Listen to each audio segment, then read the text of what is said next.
लोग जो यहाँ पर आज हर फिक्र के मसले पर बात करने के लिए बैठे हैं, हमें ये कोशिश करनी है कि कामयाबी के बाद मुबारकबाद ना दें, बल्कि कामयाबी की राह तक उनका हाथ पकड़कर हमें आगे बढ़ाने का काम सभी लोगों को मिलकर करना है। और ये जिम्मेदारी किसी एक शख्स की, किसी एक तबके की नहीं हो सकती।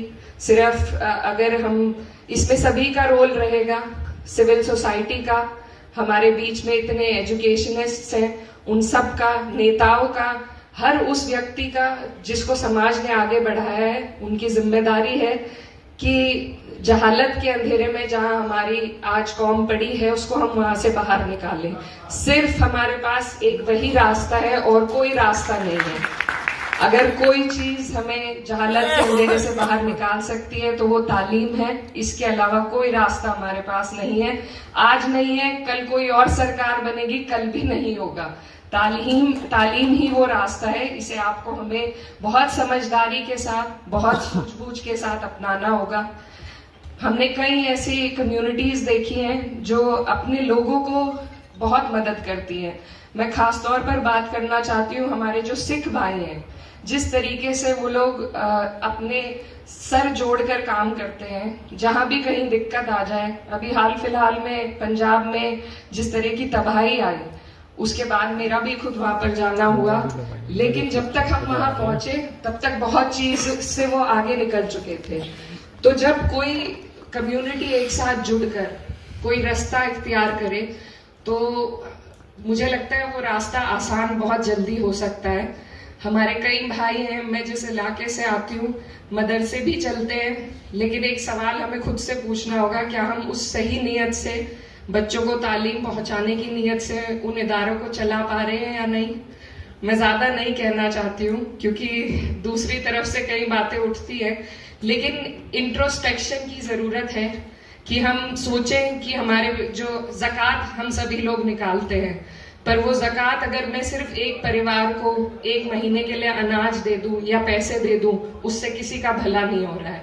अगर उस ज़कात का ही हम सही तरीके से इस्तेमाल करें, उन इदारों का जो बन चुके हैं उनका सही तरीके से इस्तेमाल करें, तो ये बात हमारी नीयत पर घूम के आती है कि क्या हम सही नीयत से, ईमानदारी की और इस नीयत से कि एक एक हमारी जो नस्लें हैं वो आगे की सुधर जाए, क्या हम इस नीयत से काम कर रहे हैं, ये आज हम सबको सोचने की जरूरत है।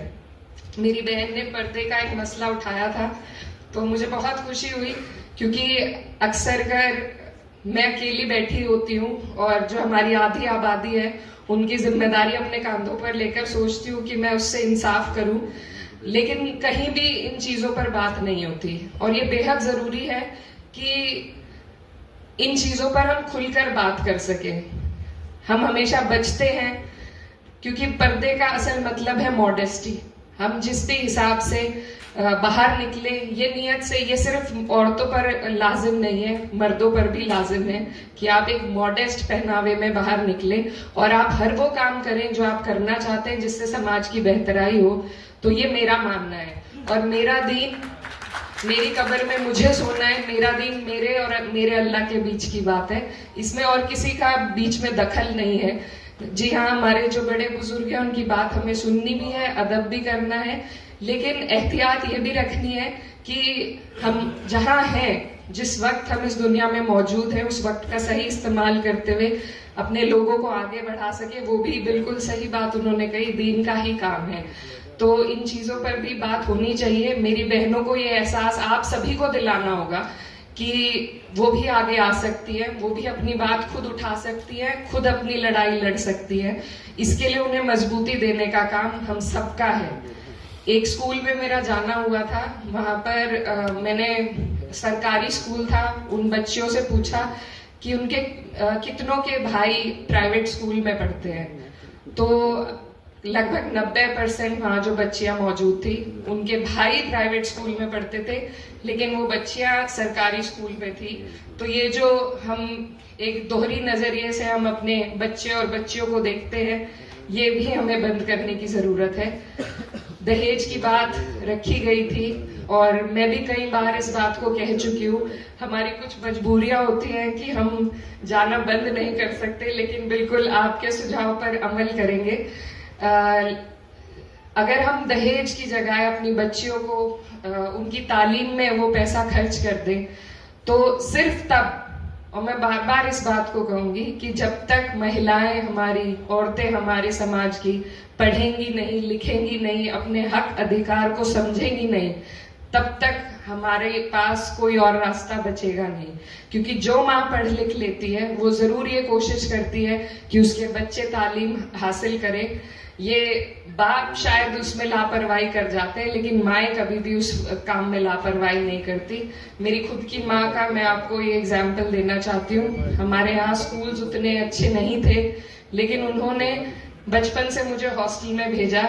उनका हमेशा, कभी एक दिन की मेरी छुट्टी उन्होंने नहीं कराई। इतनी सख्त थी वो मेरे ऊपर, कभी एक दिन की भी छुट्टी हॉस्टल से हमारी नहीं होने दी उन्होंने।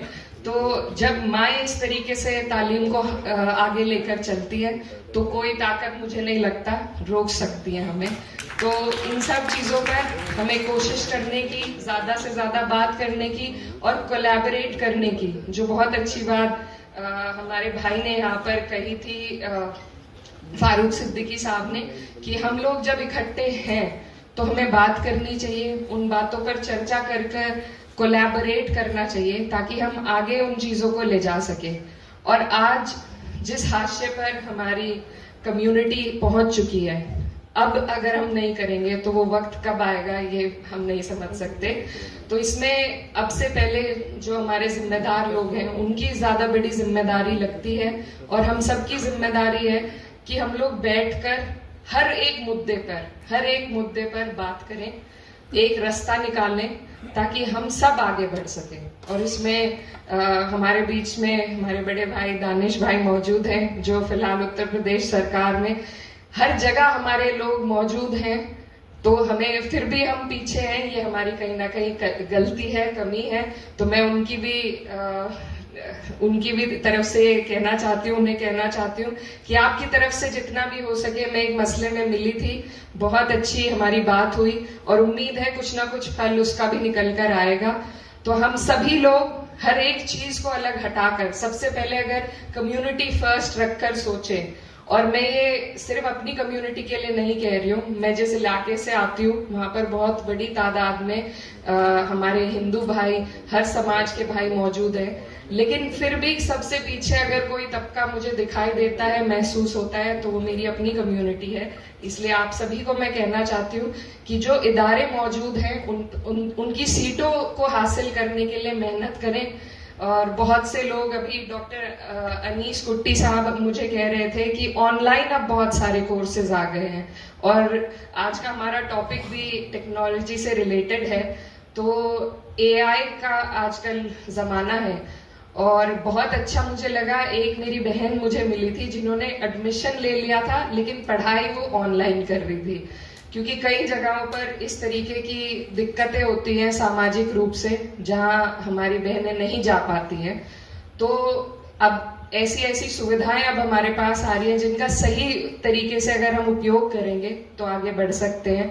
तो हम सभी को इसकी जरूरत है कि सिर्फ खाना देने तक नहीं, हो सकता है हम सब मिलकर बच्चियों को आईपैड या फिर फोन दें, डिजिटल डिवाइसेस दें, जिस पर वो टेक्नोलॉजी का इस्तेमाल करके अपनी पढ़ाई कर सके। और खास तौर पर आप सबकी इनायत मैं चाहती हूँ कि लड़कियों की पढ़ाई पर, उनकी तालीम पर हो, क्योंकि सबसे पीछे अगर कोई है तो वो हमारी बहनें, उन्हें आगे बढ़ाने की जरूरत है। और जिस भी एरिया में लड़कियां पढ़ती हैं, आगे निकलती हैं, तो वो बहुत सिंसेरिटी से काम कर पाती हैं। तो आप सभी लोग मिलकर कोशिश करें, एक एक जगह पर अगर हम सभी लोग कोशिश करेंगे, मुझे लगता है रास्ते निकाले जा सकते हैं, अब भी निकाले जा सकते हैं, और अब नहीं तो कब। तो अपनी बात खत्म करते हुए मैं डॉक्टर एपीजे अब्दुल कलाम साहब की एक वाक्य आपके सामने रखना चाहती हूँ। उन्होंने कहा था कि सपने वो नहीं होते जो नींद में देखे जाते हैं, सपने वो होते हैं जो हमें सोने नहीं देते। तो आज अगर साफ नीयत से और खुली आंखों से यहाँ बैठा हुआ हर एक व्यक्ति जो डॉक्टर एपीजे अब्दुल कलाम साहब को मानते हैं उनके कदमों पर चलना चाहते हैं। अगर हम सब खुली आंखों से सपने देखें कि हमें सिर्फ तालीम पर काम करना है, अपने कम्युनिटी को तालीम के रास्ते पर लाना है, तो मुझे लगता है कि ये सपना जल्द साकार होगा। बहुत बहुत शुक्रिया।